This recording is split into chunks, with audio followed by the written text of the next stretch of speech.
There's no place to escape to. This is the last podcast. On the left. Side stories? That's when the cannibalism started. Side stories. Yeah.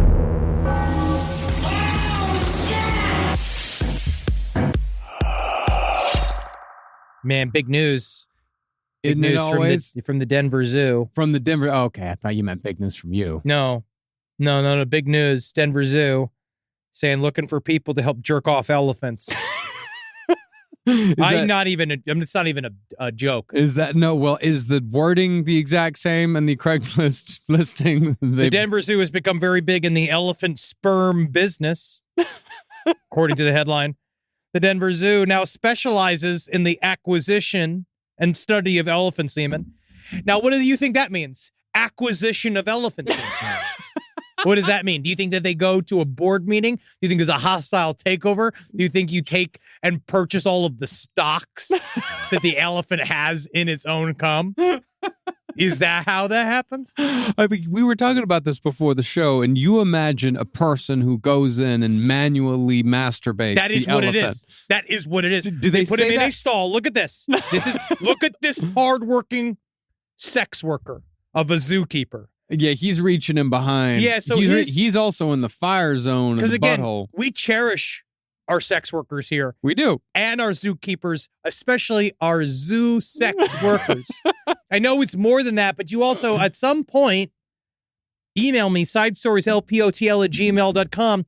You must accrue some skill at it, manually acquiring elephant semen, because at some point, you got a clock. Yeah. Someone's coming in. There is a manager. Not only that, but the elephant's going to get shaved. I mean, by this point, the elephant's fine. All right. The elephant's got one job. It's to remember it's dead, get jerked off in a cage. Because the cage is fine. It's all up. It can lean up against because it's literally leaning back. Yeah. Just like, yeah, all right, Richard. But then at some point, you got to rip through these elephants. I mean, I don't know how many elephants are there. 7, 8? Welcome to Side Stories. My name's Marcus Parks. I'm here with Henry Zabrowski. How many elephants? 6 or 7. How long does it take to masturbate one? Elephant? This is what I'm saying. Like, you have to build up a pattern, and then these elephants get ornery if their appointment's late. If you're one day, you go in there, I get jerked off every Wednesday. They're acquiring semen. They're getting good money for my cum. Right? I go there every Wednesday. If it's late, I'm going to be pissed. Right? Because you just took me away from my sunbathing time. Because what's also nice about you jerking me off all the time is I don't got to worry about spitting game. Right? Because I don't care about getting laid. Yeah, that's true. It's all automatic. It's all coming to you. How long does it take? I don't know, but I did find out that elephants often prematurely ejaculate. When they're trying to get it in, they just fucking all over the back legs of the elephant. They're trying to... Hey, man, sometimes it's been a long week. All right. How long to manually acquire? I mean, I'm going to put this. I did find an article from science blogs of how do you masturbate an elephant. Yeah, sure. Yeah, it's called fucking get a glove. Hope you have a bucket. It's physically dangerous. Oh, my God. Yeah, you have to stick your hand in the animal's rectum and vigorously stimulate its prostate gland. That's the issue, that's why he's not looking like he's at fucking Vegas. All right. Is that why the zookeeper looks like he's actually working at a fucking wharf? Because he ain't smiling. Well, that's the thing. If you look in the picture, he's got his hand in the elephant's ass. He's not reaching below. You see, I thought he was like giving him a stranger. So the elephant doesn't think it's just gross goateed zookeeper Richard, that you'd think it's some hot elephant bait. It's far worse than that. That man is sticking his entire arm into an elephant's anus and manually massaging the prostate so the elephant can ejaculate. But how long? Nothing here says. Where is the science? Well, I mean, 2 minutes, it says. That's elephant sex. Elephant sex. That's elephant sex. Elephant sex. And that means you had elephant foreplay. That means you had an elephant date. Yeah. That means that there's a biological imperative where it's more like you got a guy's full, probably thick forearm up in your keister. He's grabbing that organ, just going like, all right, Babu. Come on, let's get him going. Oh, all right, you come yet? Hey, you go yet? No, sex is a while. Like, sex is a process. But but if I have the right video and I'm in a hurry, like, I can sometimes get it done in 45 seconds. Humans. Because, again, I know me. Yeah, I know me. I know me. Yeah, I know exactly how to do it. It doesn't say. It doesn't say. I don't Right, think just it's. I don't hopefully think someone it's will a. email me. I don't think it's a uniform thing. But you and I were talking about this where, again, the main issue was you were saying that that's not the zookeeper's only job. And I said, for this zookeeper it is. If it was my fucking job to jerk off the elephants, I'd be like, that's it. If you asked me to do paperwork and expense report, that's extra. You're not paying for the hours. You're paying for the skill. This is my life. I have to go jerk off these 3 elephants in a row, and then I have to go back to my family. All right?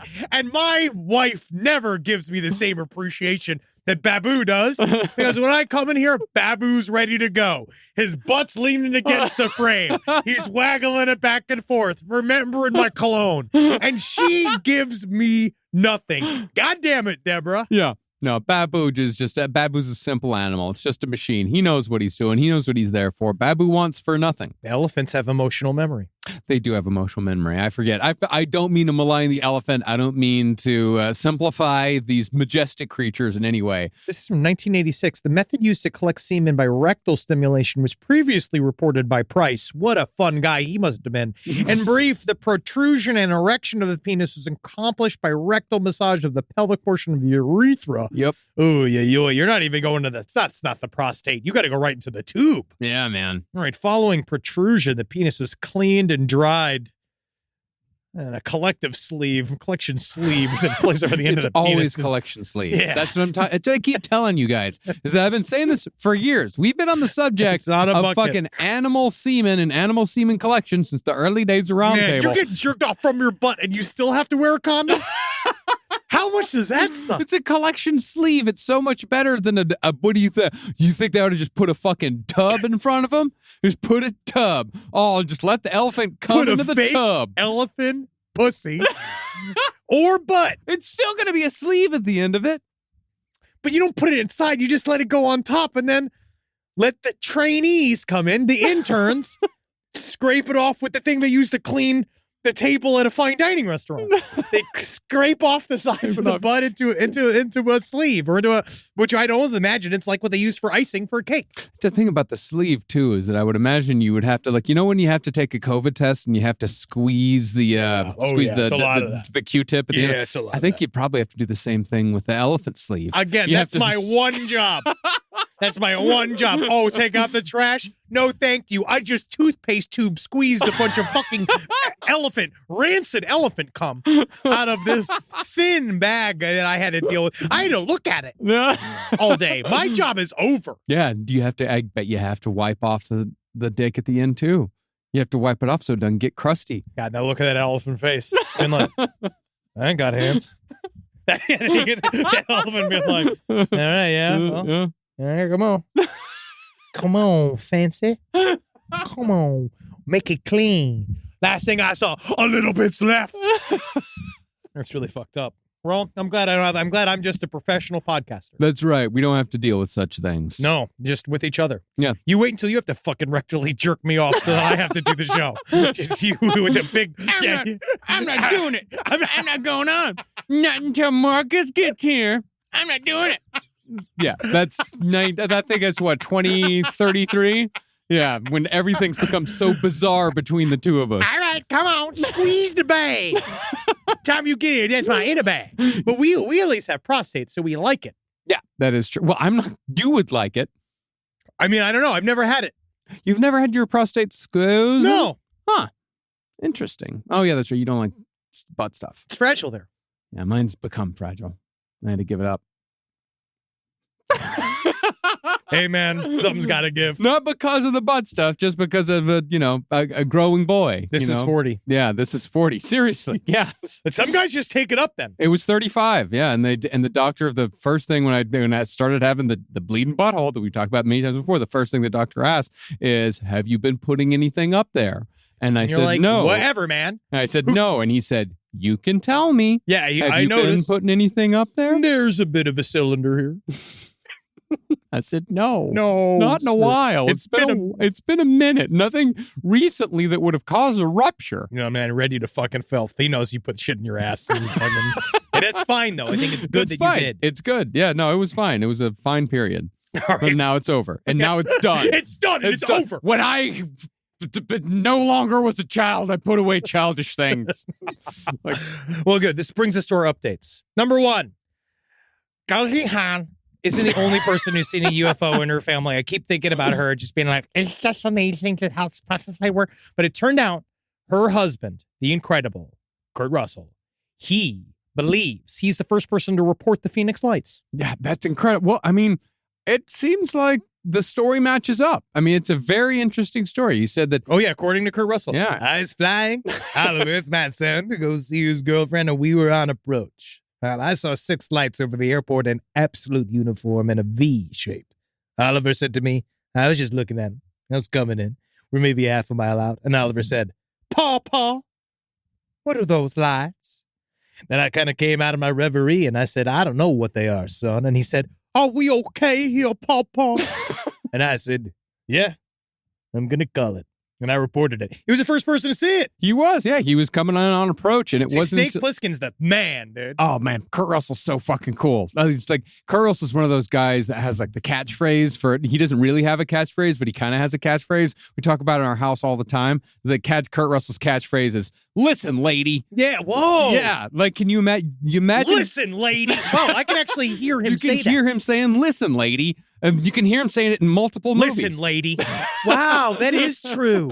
Yeah, it's like he's got that one like Jason Bateman's is, listen, I don't like this any more than you do. It's verbal tics. Yeah, yes, exactly. It's verbal tics because a lot of times those guys, they don't memorize lines.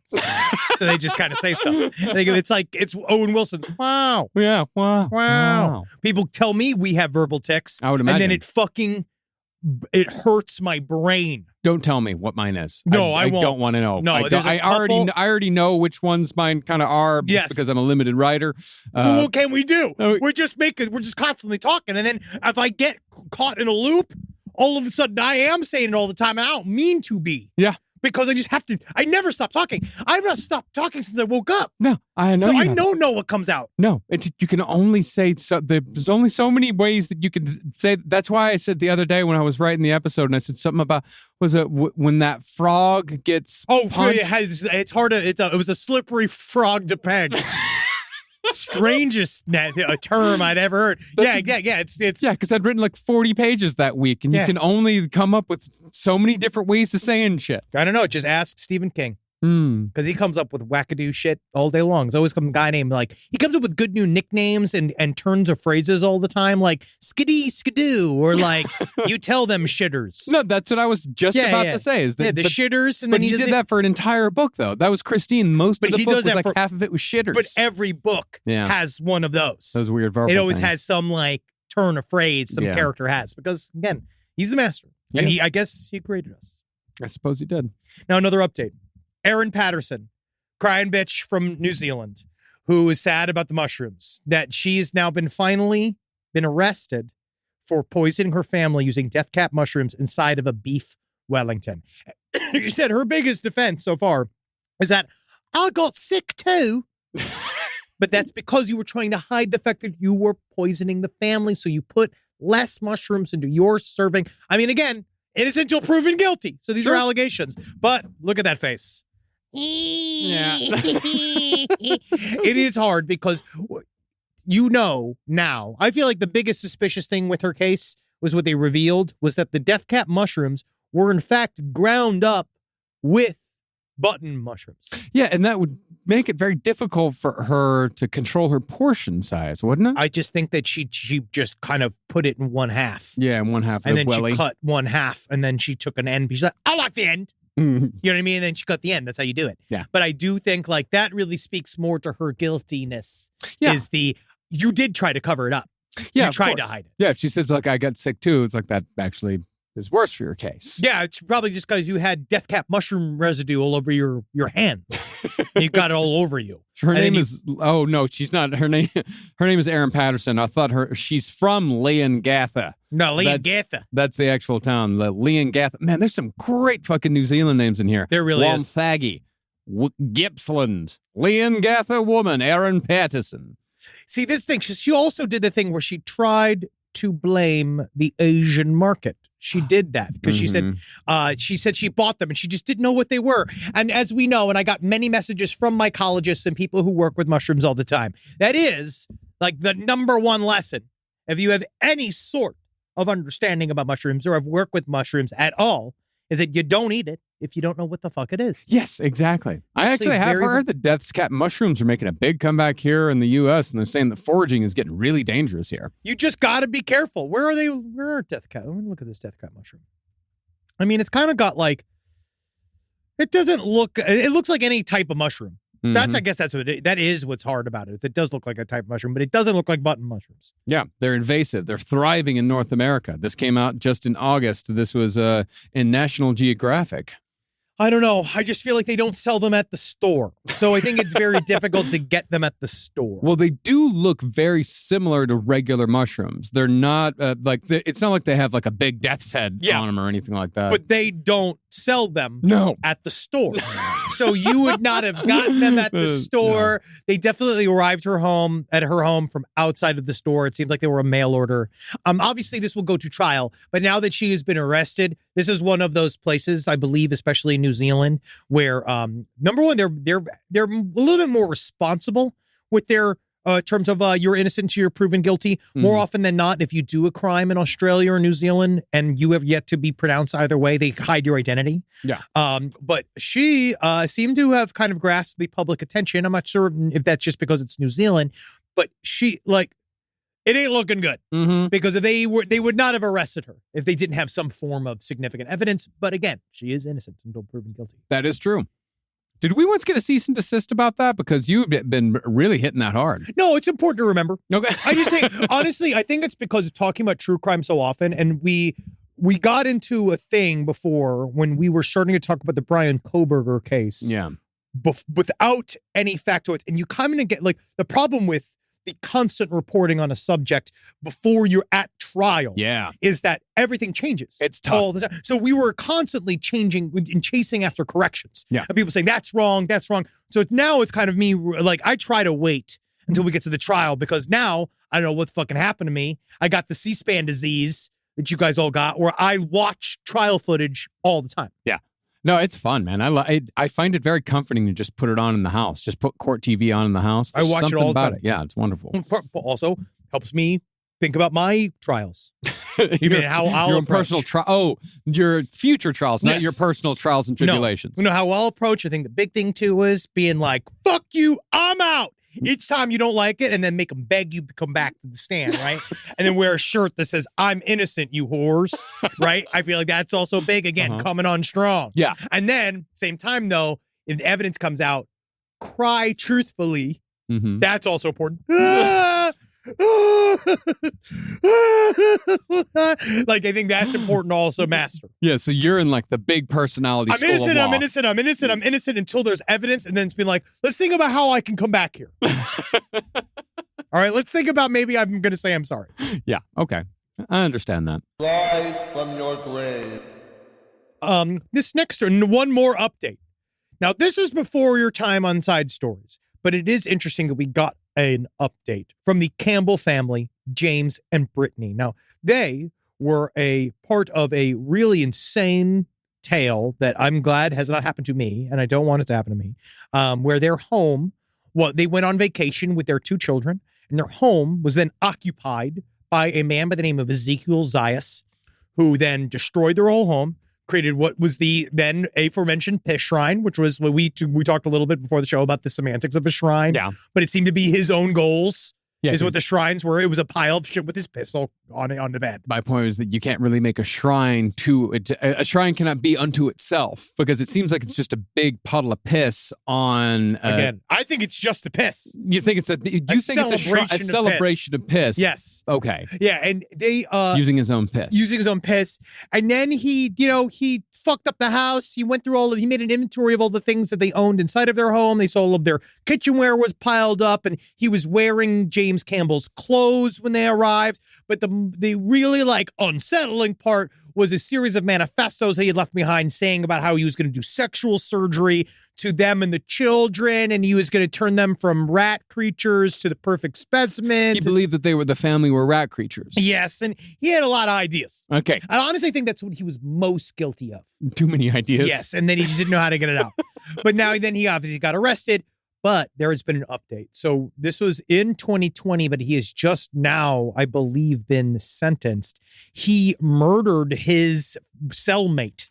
So he was dropped into, he was at the Oahu Community Correctional Center. And I believe at the time, he was serving consecutive prison terms totaling up to 40 years. If the judge in the case declared he posed a significant lethal danger to his community. But now he just pled guilty to manslaughter for killing his cellmate when he first got there, a man by the name of Vance Grace, who was there, but he was 62 years old, and he was just there on burglary charges, and Zayas literally stomped his head to death. Yeah. It's not good. No, it's fucking horrific. So we got that update from the Campbells. He is obviously an issue. And now he's going to be in jail for a long period of time. I think he's going to die in jail. Probably, yes. Yeah. I do like I like how the prosecutor cited the medical records that show it. I like these adjectives: singular, malevolent, and truculent. Oh, he's truculent. Replete with mental preoccupations of raping children, Satanism, and various forms of assault. He's, again, a lot of ideas. Truculent. You may not be aware. This comes from the email we received from James Campbell. Well, again, first of all, thank you guys so much for reaching out about this story in the first place. And I'm glad that you're past it. I'm very glad. But he said, so you may not be aware, but since you guys started talking about side stories, he ended up murdering his cellmate. We did talk about it. So I had read an article. This is from James. I'd read an article with Honolulu Civil Beat that years ago, the guy that he killed, Vance Grace, was an informant who assisted the state attorney general in a case on a drug ring involving prison guards in Hawaii, right? Zayas then, apparently he assaulted a healthcare worker while at the Hawaiian State Hospital, having reportedly, quote, grabbed him by the testicles and biting him repeatedly in the stomach. Oh, which is hard to get at the stomach. But it's nice that he's done a lot of heinous crimes. And now he's going to be in jail for a good period of time. Biting at the stomach. I think he more. I just scrape. Put two hands, one hand on the testicles, one hand getting a big chunk, like it's pinching it out. I think you have to pinch it out before you. Like Ren and Stimpy. Wow. Can you honestly? Because I got a biteable belly. You have a very biteable belly, but that's because you lost weight. Suck my gut. I don't have a biteable belly at all. My belly Bite your is. fucking belly. I think that you might be able to pinch the skin, but I think you wouldn't do much more than scrape the surface. No, I can hunk out. That's the thing about having a smaller mouth. I can actually get a surprisingly long amount of meat in there. That's true, and I could fit. My mouth is massive. I could probably fit a quarter of your belly into my mouth. I think we're gonna have to save it for the stream. I think we're gonna have to. I think we have to do it. But yeah, so he's in jail, and when he gets out, he'll run for the House of Representatives, most likely. and I'm really excited for that. Zayas, yes, A lot of ideas. Ezekiel Zayas, R. Hawaii. Yes, it is. I do think that it's gonna happen. I have another unfortunate update.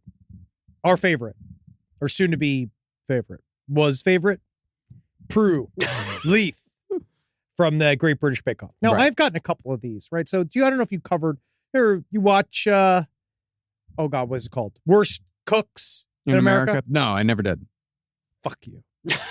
Second of all, you got to get into it because the winner of it 2 seasons ago killed her family, which is kind of fun because then they have to figure out how to erase her from that. Yeah. Because again, it's just a show that doesn't have within it the ability for them to acknowledge homicide. Ah. You know what I mean? Because it's Worst Cooks in America. Yeah. And so they have a hard time being like, they can't really reference it. They can't deal with it. So it's like, they kind of dealt with it. Like, it's fine. But I want to see how GBBO works on this story. So Prue Leith, who we known as the replacement to Skeleton Butthole Mouth Mary Berry, the sexual paramour of Paul Hollywood on our favorite baking show from across the pond. Dressing more and more like a clown every episode. She just has a distinctive thing. She has the necklaces, and that's what she does. But it's getting so ostentatious that she looks like she should be in the circus. You wait until someone else finds out what someone in your family has decided is your thing. And then every gift that you will receive from then on will just be one of those things. Just massive clown jewelry. Something. Yeah. You know what I mean? What it would, it could be you like raglan hemp clothes. I do. You could slowly become looking like the little desert characters from Star Wars. Like Jawas. Yes, you can look like those characters. Someone just keeps showing up with those types of pieces for you. And then now you're this guy. Yeah, because you have to, because you got to be nice. I wear desert fabric all day. But Prue has admitted to drowning a bag of kittens when she was a child. Now, I wonder, do they acknowledge it or do they move on? I think they have to move on. No, we'll see. I don't think, how are they going to acknowledge this? Noel Fielding going to, oh, Mary, did you look the kittens and the wolf? Is he going to make a cheeky joke about it? If I was a cheeky little monkey on Great British Bake Off, you know what I would do? Is I would make, whenever you got a big cookie challenge, you make a bunch of little kitten-shaped cookies. And you serve it in a big bag. Today, our bakers are being tasked with making 11 identical kitten cakes. That would be incredible. You put it in a big bag, being like, drown these, Prue, you bitch. Right? But no. Apparently, this is fine. So this is her. Her cake will be drowned in a frangipane sauce and will be drizzled with a cranberry cream. Now, she's admitted to this in her memoir, I'll try anything once. Yeah, man. I'd like to see what else she's done. All right. So Prue Leith said that her mother had told her, then 11 years old, to kill the baby animals hours after their birth. My mother and I, then 11, had just drowned some kittens. And for weeks, I imagined those poor dead creatures. Doesn't sound anything like her. Too many kittens was a frequent occurrence. And they had come a day when my mother, unable to find homes for yet another litter, decided to drown the latest bitch. Leith then recalled, this is from The Independent, she recalled that she tried to persuade her mother against it, but my protests were met with a firm, darling, it has to be done. They're only a few hours old. They'll hardly know that it's happening. Which is true, man. Abortions don't know fucking dog shit, dude. They don't know. Flush them down the toilet. Yeah. Right? But she didn't know. Despite her mother's assurances, however, the TV personality said that unfortunately the kittens had fought like devil for life. It's awful. No, it's really awful. I held the bag under the water until the last kitten had stopped mewling. Yep. She did that. Yeah. I don't know why she put that in her memoir. She could have left it out. I got a feeling that was one of those things that their editor said, like, why don't you take this one out of there? She's like, no, this is something that is absolutely, it is central to my character as Judge of the Great British I Bake will not be held ransom to woke culture. These kittens are quite boozy. Oh, right here, look, I put a little bit of frangipane on. I do understand you killed that thing. Yeah, I killed a rat. Things kill. I People killed a die, really big rat. It wasn't a nutria. We know that now. I killed a really big rat. Yeah, if you're a country kid, you do it. Stuff gets killed. I did one of the most horrifying events of my childhood. We had this box of kittens. Our cat had kittens. And I was really excited every morning before school. I'd go out. We kept the kittens in a box in the garage. Every morning before school, I'd go out and I'd check out the kittens before I was like 6.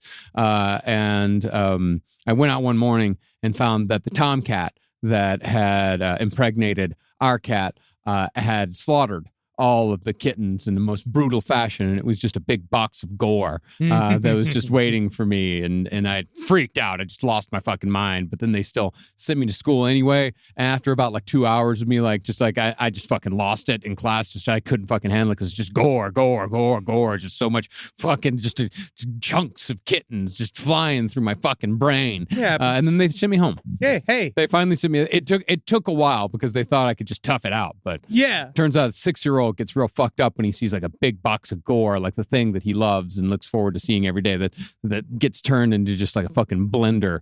My father just was like, He's not going to be a rancher, is he? You know, he just sat there and he watched you come home trembling, being like, the kittens. And he's looking at your big strapping brothers, and they're out there like stomping on fucking dogs' heads and stuff. You know what I mean? Like doing all the type of stuff. Both of my brothers are very kind to their dogs. No, I know they are. They're very kind to their They're dogs. very kind to their dogs. But Very kind men both. they were just not as affected. Not quite as affected. Yeah, because I don't really like they're hunters. They love hunting. Yeah, they do that whole thing. They kill things. I don't like killing stuff. Yeah. I'm just never liked it. I think that was that actually might be why. Because being faced with so much gore, and seeing the animals like transferring from love for these things that are living and so cute and so tiny, and then suddenly they become just a pile of chunks, meat. Like it's fucking Fallout 3, and you're just finding gore bags. Because that's my issue. So I do know I would have to, because I like meat. Yeah, but I've never gone hunting, and I mostly, honestly, truly, it's the hours. Yeah. It's so early. It's so early. It I sucks. hate it. It's not fun for me. It's awful. And I don't think you would be. You wouldn't like walking up to it. Is that, where do they come from? When do they come? Hey. Is it going to be like an hour or more?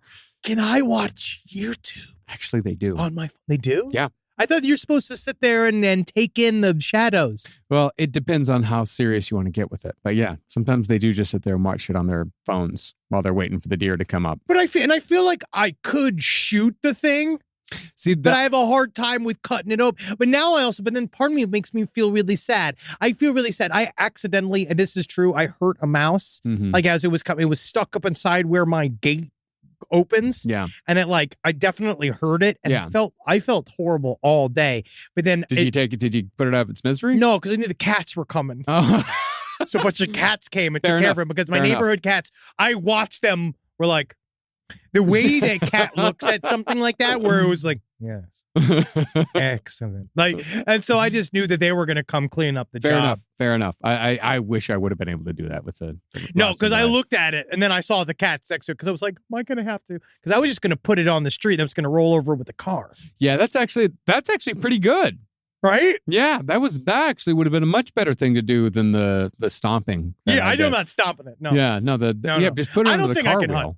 No, you couldn't, because I think what you would hate unless, if you got a clean shot, clean kill, which you wouldn't be able to do. Super snipe. Yeah, like I was fucking back in the day. When I was doing my fucking, when I was full on my fucking not Call of Duty, but I did my fucking, my favorite one. GoldenEye? I liked GoldenEye, but we used to do LAN parties. Baka, shoot you in the fucking head. Yeah, it did Halo. Yeah, of course Halo. I loved Halo, Rob. I also like fucking, whatever. Yeah, whatever. Continue forward. It doesn't matter. No, what you would hate is that you would not do a clean kill. You might take it down. You might have to follow it for a little while. You're going to have to follow that trail of blood. It's a lot of work. And then once you get there, once it finally runs out of blood, or once you get a second shot on it, you'd have to walk up to it, and it'd be laying there on the ground going... Yeah, it makes me sad. I'm already sad. And it had that one eye that it would just be staring at you and it's looking around. But and it's I watched roll up and back, and then you have to shoot it in the head. That makes me really sad. Yeah, you wouldn't like that. I have watched lambs just get butchered. Yeah. That's awesome. Yeah, but that's quick. That's clean. But I'm yeah, talking about the long drawn out, like the actual act of killing a person. Say it's like really awful. Because people don't like it, but some guys love it. Some guys, that's like their favorite part is the light leaving the guy's eyes. No, that's they say is that like actually beating someone to death and like having it, or even killing someone in any ways, that can be a very long, drawn out, awful process. It's hard to kill a human. It's really difficult to kill someone. You really got unless you got a gun. But even then, if you just shoot them in the wrong place, they can take a long time to die. You got to shoot them again and again and again. You're just making noise. Yeah. And then the guy's going, ow, ow, ow. And that's a lot to deal with. Mm-hmm. It truly is. Yeah, I'm not going to be a hunter. Yeah, you're not going to be a hunter. I'm not going to give Prue. I'm not going to give her a thumbs down for drowning the bag of kittens. No, it's a different time. She's 82 years old. She's allowed. She's talking about something that happened in like 1953. Yes, if she had done this last week, she had a ration book. Yeah, we would have talked about it more in different terms. Yeah, like if she was just doing it on set at GBBO, being like, "This kittens everywhere," and no one knows why. You mean like she's bringing the kittens in. Like they're not naturally occurring out here. She's acting like they're pests. Yeah. That would be bad. But at least we're not this guy. Because again, the reason why I know I won't hunt is because I don't have patience. And this guy has patience, but it's not good. Now, we finally had trick-or-treaters this year, and I was really happy for it. We had a lot of kids coming out of the gate. I like this, but, you know. We didn't have trick-or-treaters. I asked my next-door neighbor if it was a trick-or-treat neighborhood, and he says no, because it's Orthodox. Well, they got also there's no sidewalks. Yeah, we have no sidewalks yes, there. it's Yeah, a little bit difficult. But this place here, man, this guy, this might turn you off on the concept. So this guy, he licked the trick-or-treater's ear. Again, difficult to do. And then he pointed a gun at her mom. This is bad. This is Severn, Maryland. A man, again, licked the trick-or-treater's ear, followed her home on Halloween in Severn. And then he tried to enter the girl's house before pointing a gun at the mother. Now, they said that out there, he was just giving out candy. I mean, he doesn't. I mean, I know this is Maryland, but he's got a Stephen King name, Cedric Stephen Paines. He really does. That is a main Stephen King name. They don't really there's a lot of detail in this report. So the victim's mother reported that Paines licked her daughter's ear while she was trick-or-treating at his house. Uncouth question. Long tongue or tall daughter? Like, how does one get so close? You bend down to give her candy. You bend down to put candy like directly into the. Come give us. And you be surprised. Come give us kisses. Come close. I guess you do a little bit of that, and then as an adult, so you don't really know what to do, I guess. I don't know. I mean, close. if he's getting down, like, I think you'd be surprised at how spry a 66-year-old man can be. Like how he could like snap out like a cobra and just. Yeah, I guess. Yeah, I guess I don't think about it. It's going to happen so fast. You're not even. It's going to happen before you have a chance to react. Yeah, everyone's just like, ah. Yeah, there's no. There's a picture. There's a picture of him. He looks sorry. No, that's not him. No pictures of this guy. I've seen a picture of this guy. He does not look sorry in any way whatsoever. Oh, he looks, wow. He looks defiant. And you know why he's able to get the tongue out so fast? Because he only has one tooth. He gets he's got the pervert window. Where he's looks out like a little snake. Yeah, and so then he followed her home after he licked her ear. The mom pushed him back to keep him from entering. And then Paines, he pointed a handgun at the mother, pulled the trigger, but the gun did not fire. So Jesus. that is, it's not good. Because, God. They went to execute a search warrant at his home. They found 2 handguns, 1 shotgun, a .22 caliber rifle, and ammunition. It's not good, but he still got off a $5,000 bond, so he's free. Yeah. Oh, yeah, he's out there.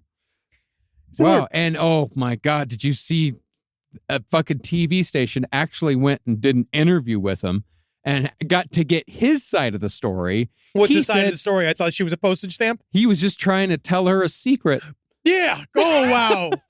Where is this? He said, this is off of Blaze Media, theblaze.com. I think that's what's his name's old thing.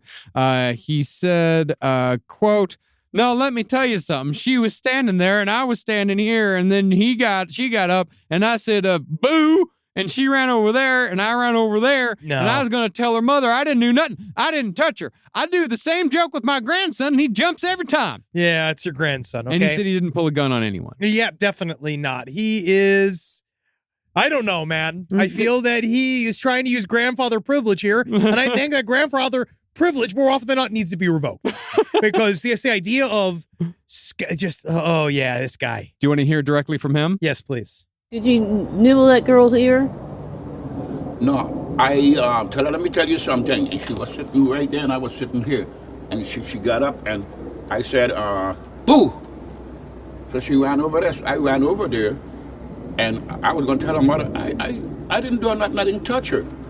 You know, I do the same joke with my grandson and he jumps every time. Police say the girl ran home. Yeah, of course it is. You just try because you were nibbling on your grandson's ear. Well, I just feel like there's they coming in to never be within 3 feet of somebody else's dog. Never mind their child. You know what I mean? Like, never be anywhere near. Unless you ask permission. You can ask permission. Can I pet your dog? Let me pet your daughter. Let me get close. Can I just tell your grandson a little secret. I work over at the zoo 3 days a week. So I'm so tired. My hands are so cramped up from all the hard work I do at the zoo with the elephant. So why don't you tell your grandson, get closer. Get closer.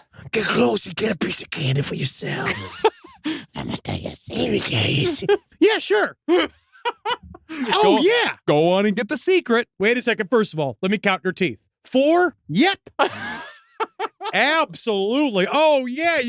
Wow. You got fucking, you got more teeth in your mouth than you have chances left. What's the secret?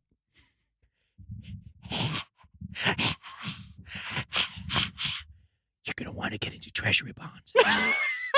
The federal interest rates going up are actually really good for getting into a long-term bond with the U.S. Treasury. Holy shit, does that sound fiduciary advice? Wow, that is a secret. I don't often hear that. No, I'm just kidding. I want you to suck my dick. I want you to suck my dick, little girl. Not much of a secret. Yeah, so leave the children alone. Leave Never the children kiss them. alone. Never kiss them. Never tell them a secret. Don't Never tell children a secret. If someone wants to tell your child a secret, you say, you tell me and then I'll tell them. Yeah, first of all, let me decide. Let me decide what secret goes into my child's brain. Yeah. You tell me, then I tell them. I'm the secret I'm guy. I'm the secret keeper. I do that. That's what I do. Yeah. God. Let me tell you this. Just like, it's his face, too, because you can just like, oh, it smells like cigarettes. Yeah, it does. No, it smells like cigarettes and just old sweatshirt. I can smell that old sweatshirt. Rise from your grave. So I got another fucked up story here. Sure. Why stop now? Why? This is, again, it's scary. All of the stuff around it is very frightening, but the end result isn't as frightening, but it's just more you never know. That's what this whole story's about, is you never know. You never know what. You never know. You never know what's going on behind a man's eyes. Truthfully, you never know what somebody else's burdens are, what their battles are, True, and what they're coming to the table with. That's all right. And why, like, this is like the type of person you might want to be really nice to. I feel like this is the type of person that you might want to be really nice to. And it's important to remember that this is why you should just be kind of nice to people in general, because you never know when somebody is going to be like this. You never know if somebody is Steve Buscemi and Billy Madison. Glad I called that guy. Yeah, exactly. Of course. Yeah. So this is a Colorado man with explosives. He was wearing tactical gear. He died at Glenwood Caverns Adventure Park. Now, it's more about how he found himself and what he was surrounded with that makes it really, really fucked up. Now, this comes from the Daily Beast. So there's not as many details right now. We don't know his motive, obviously, because we don't know what's going on. But we found this basically a guy who was found in the women's restroom, which honestly, the restrooms are very commonplace in public parks for people to commit suicide. And that's where he did it. And when they I didn't know that. Oh, yes. That's where my high school, not my teacher, but my girlfriend's best friend's teacher committed suicide after it became public that he was having sex with several students. And then he went to the public restroom of the park. Wow. And he did it. Yeah. And then they had an open casket and they put a whole like plastic thing all over his head and stuff. And I remember making the joke at the casket being like, they should have given him a hat. And that everyone got really mad at me. Everyone was mad. My girlfriend at the time was screaming at me, and then everyone else got really upset. And I was like, he wasn't my teacher. Yeah. He was fucking the kids. Yeah. Anyways, so... and so a personality is born. I am trying to alleviate pain here. But it's hard. So this guy, I would have laughed if I was there. I know that. All right. So he died of this guy. He died of a self-inflicted gunshot wound. And when they found the guy, his name is Diego Medina. Yeah, Diego Medina. That funky cold Medina. Yeah. He was dressed in black tactical clothing with body armor and a ballistic helmet. He had patches on the armor that made him look like a police officer. He was obviously setting something up. He was outside of this amusement park. He had guns. Explosives, some fake, some real. That's the interesting thing to me. Some fake, some real. He arrived at this amusement park I guess, ready to commit mass murder. Maybe. We don't know. He found that it was closed, and unlike in National Lampoon's Vacation, Mhm. right? Instead of finding, because if this was really like a movie, he'd show up to kill everybody, but then a super funny, affable guard would meet him, Mhm. and then he'd be like, "Have you never been on the tilt-a-jump?"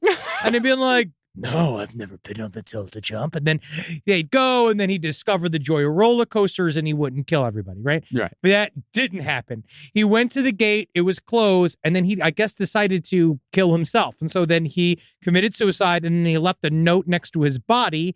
It was scrawled on the wall of the woman's bathroom, and it read, "I am not a killer. I just wanted to get into the caves." It's all so bizarre. It is very, very bizarre. Yeah, the weapons found in Medina were the ghost guns, which is these. Have you heard of these? Ever heard this? You seen this? Heard of these things? You seen it? But it was unregulated firearms where you could basically 3D print their parts ghost guns, and yeah. put them all together. Yeah. So they're untraceable. But I guess what's really weird is the fake and real improvised explosive devices. That's very strange. Several fake hand grenades, real and fake pipe bombs, and they're all just sort of scattered around his body. And it's very strange too, because obviously a lot of planning Yeah. went into this crime, or the plan of this crime. And then he just kind of abandoned it in a way, or because I'm glad that he didn't. Yeah. But there's many ways to find out if amusement park is open before going. You could check the website. You could check to see if it's open. Like, I do have to go to the website. I actually kind of maybe wonder if he did that in many, because we always talk about with serial killers and people who commit crimes about how they set up the scenario where Yeah. they feel like where they can justify their decision, where they have quote unquote no choice but to do it. But then, or maybe the opposite can also be true. Yeah. In many ways, where you set yourself up to fail. Set You yourself see- up to get caught. You see a lot of people who do that, where Yeah. they show up with, especially people who commit suicide by cop. People do various things where they basically want to be killed, Yeah. want to be fucked up, and maybe that's why he had fake bombs. To make himself look more, or maybe worse. he was trying to create some sort of panic, like he was going to plant all of these fake Maybe. bombs with the real bombs Because you all remember, around. wasn't that a thing in Columbine too? Where they not fake bombs, but they were No, going to they go. just- The guy who was to cause they just chaos didn't all work. around. No, Yes. they were in Columbine. The body count should have been, if their been shit much had worse. worked, would have been so much higher. It would have been in the dozens. Like I think it would have been something like 100 or 300 or something like that. But now It they're was going an incredible body count if their pipe bombs would have if worked. it had worked. Yeah, but now it's very interesting because now they're like, he has had no criminal history. They're now trying to put together all the pieces of like, how did we get here? How did he get all this stuff? Yeah. There's been no record of him, owning guns before or doing anything. Like, he just kind of, I don't know. Or is it all for show? Is it all for some other game that we don't understand? Yeah, where he'd die by suicide, but then by having all of this, he would be remembered and A reported symbol upon. of something. But he also would, but he wouldn't have to kill anybody. He wouldn't kill anybody. But he would still be in news reports, and his death would still, I don't know, be remembered. Talked about in this Talked way. about, Well, maybe. We kind of, one day we'll do more and more of an examination of mass shootings. It's like we talk about how like domestic terrorism is a maybe a more appropriate way to talk about mass shootings more often than not, because a lot of them have goals, Mhm. right? A lot of them have a thing that they're trying to express when they are doing a mass crime in that way. Or we also kind of talk about it on the other side, where if it's not a family annihilator, sometimes it's just to put it in really gross terms, a very elaborate suicide. Yeah. Right? Where you are doing this as a way to explode yourself and bring other people with you. Where something like this is almost like the complete opposite, where he's doing something to me. There's a part of me that feels like he was trying to do something. Yeah. Because when the amusement parks open or closed. And so there was something about, You can also wait. he could, I mean, yes, or maybe he was just ready to go and then he got there, and that this was like fate's way of telling you that you fucked up. Or he just sat there and thought about it and figured at the end of it, like, oh no, this is a really I hate horrible. this. Is a horrible thing to do. Yeah, I don't wanna do I this. hate how this makes me feel. I hate that I'm the type of person that would think of doing this, and then you know. Yeah, you're And looking then in it there goes and he's from there. like, Funky Cole Medina. He's like looking in that rearview mirror and he's being like, brother, man, you should be a DJ, man. Yeah, Not this dude. not this guy. We shouldn't be here, man. No, we should be fucking. We were supposed to send in our tape to MasterChef. Yeah, And now anybody- we're here. yeah, anybody can come back. You can come back from anything. Oh, I completely agree with it. If you are now currently sitting in your car covered in tactical gear and fake IEDs, I want to say, man, start a podcast. Do something. You know, like this is your time. Yeah, You could do it on your iPhone, dog. It's easy to do, man. something.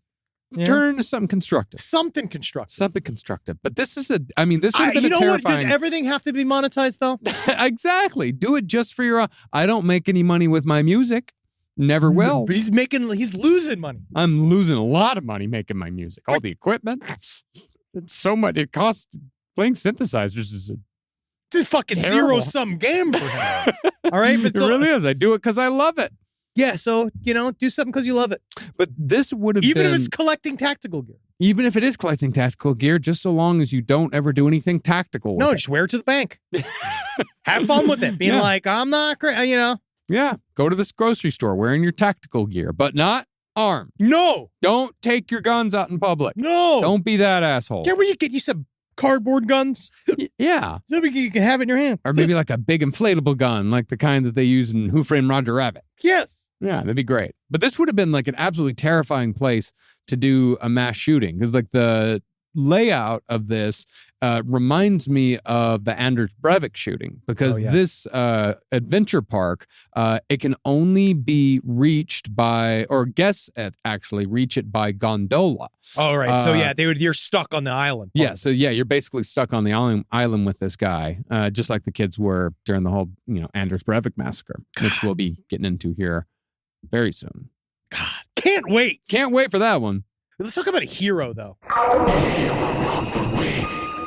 I mean, I like this. Yeah, you're allowed to do this. We're gonna figure out this segment, but you chose this.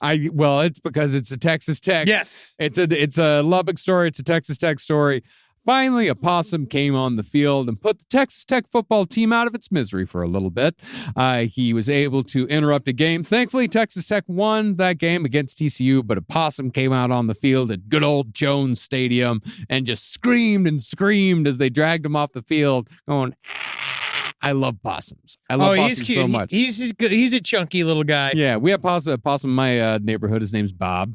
He's big, fat possum. Love Bob the possum. I like possums. Yeah, this possum's great. But yeah, it's Texas yeah, he's Tech. not happy, man. Texas Tech's doing real bad this year. That sounds like it's not a good omen. They're like, That's not a good omen for what It's they not. do. They're 4-5. They lost to BYU this year. Ah, God, bring your underwear. It's not good, man. It is not good. But look, they got him by the tail. Yeah, he is getting dragged out. Wow. Yeah, he looks like a former president on his way to trial. And you know what? But Yeah. good for him. Yeah, They didn't good. exterminate him. Good for him. And he's a hero because many times animals have been known to die in that stadium. How? You know about the horse committing suicide? Oh, yeah. Maybe that's what he was trying to do. Maybe he was trying to do, hopefully get stomped on by a football player. By a big football player. No, is it? Yeah, that was the famous, the horse that Yeah. just ran straight into the wall. I just, I'll never understand college sports. Yeah, Yeah. why not? They're children. So are the men that you watch every Sunday on NFL. Like those guys are maybe a year or two older than the guys that are playing college football. Yeah, but to them, it's a job. Yeah, I mean, I don't really watch. I watch NFL just when I'm now home. Yeah. I just sit there and I that's- watch it and time just passes. This has been a strange affectation for you this year. Yes. Why? It's dissociative. It's really nice. You just sit, you put it on there. You know what I mean? I could start to say stuff like, oh, that DJ.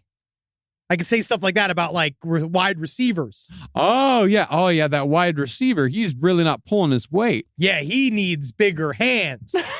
What Yeah, this I mean- team needs is a better secondary. Yeah, that's what I started. You start to say stuff like that, Yeah. and guys listen more. Yeah. What do you think about, like, who's your team? I don't have one. You don't have one. No, I just watch whatever's on. I'm literally pleased with whatever football is just kind of on there. Okay. Yeah, and I watch some of it. And in a way, that's pure. It's just I is it weird to say it's not that I feel joy, it's that I feel nothing. I think that's why a lot of people watch sports. Yeah, I watch it because I feel nothing. Yeah. Well, I mean, you feel joy when you watch your team, but if you're just People watching, do, yeah. But if you're just I'll watch watching an the game- exciting play. Yeah.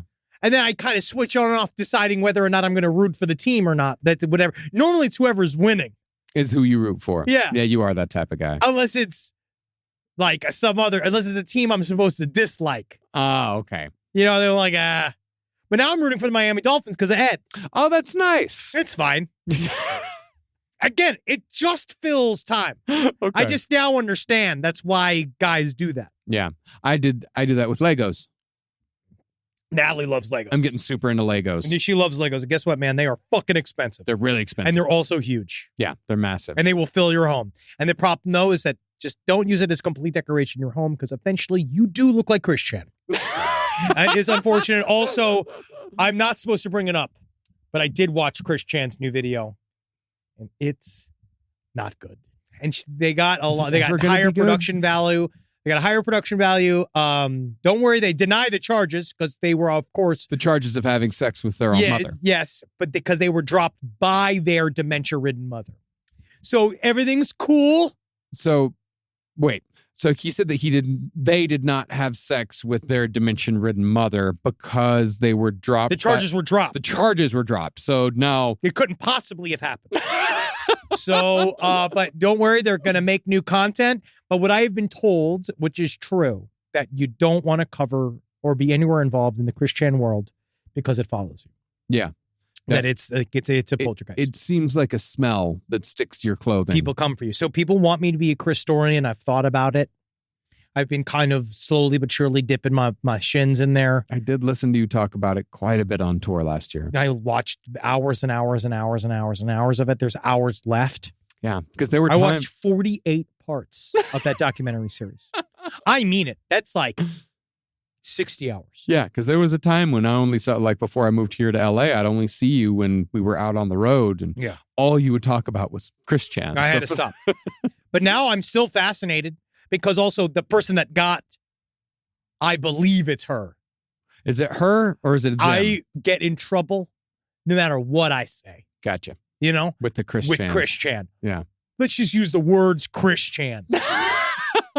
Chris Chan is got by a grifter that was doing something inside that got Chris Chan to admit that they had sex with their mother. Right. And then that's where the criminal charges came from. Yes. Gotcha. And then it seems that the dementia-ridden mother, who according to reports neighed like a horse when they had sex with each other, dropped the charges. It's not good. It's awful. But eventually, unfortunately, Chris Chan's mother will pass. And then that house will become Chris Chan's. And then I think we're really in for Chris Chan phase 5. Yeah, but do you think Chris Chan is really going to pay the property taxes? I don't know. All right. I don't know if they're going to know who to contact. But we're going to find out because it just comes to me. Yeah. All right, here we go. I went to some listener emails. This was really interesting because I did want to know. I asked a question about what's the deal with illegal archaeology and paleontology, and why is it so bad? And I do find it is interesting. A lot of it does have to do with just straight up cultural impact. Yeah. We're just digging up places where most of the time legit like archaeological sites and paleontological sites will talk with the people who live there and have traditionally lived there and say, is it cool to do this shit here? Yeah. And they either say yes or no. You know, and so it's mostly that. And then also these guys fuck it up. Yeah, it's about context because you can't just bring a skull out of the ground and say, "Look at this skull, ain't that cool?" Like you have to have. You can. You can. Not if you want to glean any knowledge. You're correct. From said skull. No, you have to look at the context. You have to see the way the body fell. If you're trying to figure out like how dinosaurs, took care of their young, you have to look at it in the context of where the dinosaur skull was found in relation to eggs or in relation to footprints or other dinosaurs. Oh, yes. So here's according to this one letter. Basically, the reason that a dinosaur skull was illegal for Nick Cage to have was because it was illegally smuggled out of its home country into the U.S. In many countries, such as Mongolia, where that skeleton came from, fossils are considered national treasures and the property of the country once unearthed. So I think that's very interesting. They're more or less illegal to privately own. Obviously, the specifics will vary a bit from place to place, but that is the gist of it. The U.S. is a bit of an outlier, and that you can just go and dig stuff out of the ground and claim it for yourself as long as it's not human remains. Yeah. As a result, countries like Mongolia really don't like it when their cultural heritage gets stolen and sold to a bunch of rich dudes to show off in their mansions. Totally understand. Notified the U.S. authorities that the skull, which was being put up for auction at the time, had forged custom papers, leading to a legal case. Cage, who had purchased the skull by the time the order came down, returned it when he discovered it was stolen, and the dealer trying to sell it was arrested. So that is very interesting. So there's that. There's also, I asked about the legality of GIMP contracts. Yes, this is some very interesting answers on this one. Yes. Hey, guys, while I'm not a GIMP, I've been an active member of the BDSM community as both a dom and a sub for around 10 years. You guys said you weren't sure whether or not the contracts we sometimes sign hold up in court, so I thought I'd let you know what's up. The contracts are not legally binding insofar as, quote, you have to be my slave for X amount of time, but more of a safety net if boundaries are crossed. You have proof that both participants looked over the limits in place and agreed to them. For instance, you're tied up and your partner pulls out a scalpel. They only cut your thighs a little, so no lasting harm was done, but it was definitely against your rules. You can then go to court and say that you were assaulted with proof against the he said, she said you may come up against. That's a very specific example. But that's real, though. That's real as fuck. You're in the BDSM community. That's very interesting. Because any time frames or other things the parties are obligated to are more so that they both have a clear definition of what's expected out of their roles. It could also be potentially give context for the way in which they treat each other if things go to court for some reason. So it that is interesting. Yeah. It's way more for your own personal proof. And here, yes, an attorney also answered. I also think about writing in on legal questions. When you asked about the BDSM contract, I thought I'd share. A contract that was an agreement between two people in which one was dominant and one was submissive would not be legally enforceable or valid. First, contracts for illegal things that are not enforceable, i.e. slavery. Second, there could also be a defense of unconscionability that basically says that if a contract is offensive or shocks the conscience, would not be enforceable. Contracts for BDSM are for show and not a legal document. So that's very interesting. It is very interesting.